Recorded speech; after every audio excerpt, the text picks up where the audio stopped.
a comedy of errors. In an Indian village lived a devout priest named Sankar.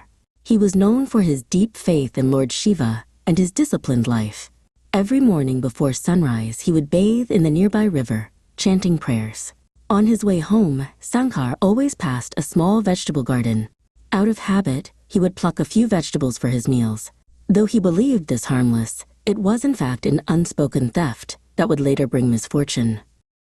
The gardener, who worked hard to cultivate his produce, began to notice vegetables missing. Each morning he found fewer brinjals, gourds, or beans than he had expected. Suspicion grew in his heart, and he resolved to uncover the thief. One night, instead of sleeping, he hid among the plants with a sturdy cudgel in hand. The moonlight shone faintly over the leaves as he waited in silence, determined to defend what was rightfully his. That fateful morning, Sankar finished his prayers at the river and walked through the garden as usual.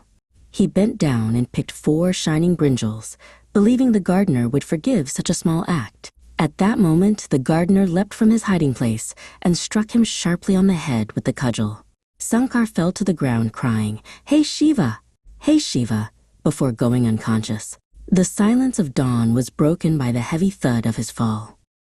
The gardener's anger melted instantly when he saw the fallen figure. He hurried to fetch a lamp, fearing he might have harmed a stranger. To his horror, the dim light revealed the unconscious man was none other than the village priest. Trembling with fear, he tried to revive Sankar, but the priest lay motionless. Believing he had killed him, the gardener panicked. Shaking with dread of punishment, he fled the village, abandoning his family in despair. But Sankar had not died. As the cool morning breeze touched his face, he slowly opened his eyes. Dazed, he remembered the gardener's blow and felt humiliated. His conscience burned, fearing disgrace if the villagers discovered he had been stealing. Overcome with shame, he convinced himself that the gardener must have gone to summon witnesses. Rather than face dishonor, Sankar left the village at once, choosing exile over humiliation.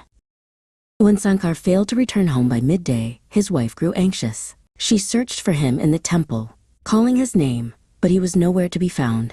Villagers joined her, combing the riverbank and fields. At last, they found his bag lying abandoned by the water. Believing he had drowned in the river's current, grief spread across the village. Priests and elders performed solemn rites, mourning what they thought was his untimely death. Meanwhile, the gardener wandered from place to place, disguised as a wandering sadhu. The guilt of striking Sankar tormented him day and night. He longed for his wife and children, but dared not return home, fearing arrest for murder. After a year of restless wandering, his heart could no longer bear the separation. Disguised and weary, he finally returned to the village, hoping at least to glimpse his loved ones from afar.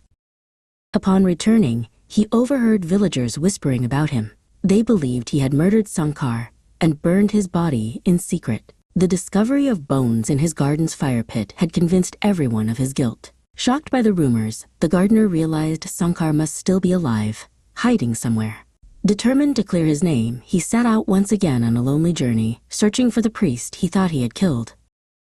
Sankar, too, had taken the guise of a sadhu, wandering from village to village. Fate brought the two together on a dusty road. The gardener immediately recognized Sankar beneath his robes and fell at his feet. Sankar, astonished, thought the man was a wise saint who knew his secret. He confessed everything: his theft, his shame, and his flight from disgrace. The gardener, with tears in his eyes, revealed his own identity and begged Sankar to help him. Moved by compassion, Sankar agreed to return with the gardener. Together, they devised a story to protect their dignity. They had both gone on pilgrimage. The villagers were stunned when the two men reappeared alive after so long. Relief swept the community, and both families embraced them with joy. Though their deception had caused sorrow, the truth brought reconciliation and peace. Deception and fear, even when unintended, create needless suffering. Only truth and honesty can heal wounds and restore harmony. Moral: live with integrity, for truth always brings peace.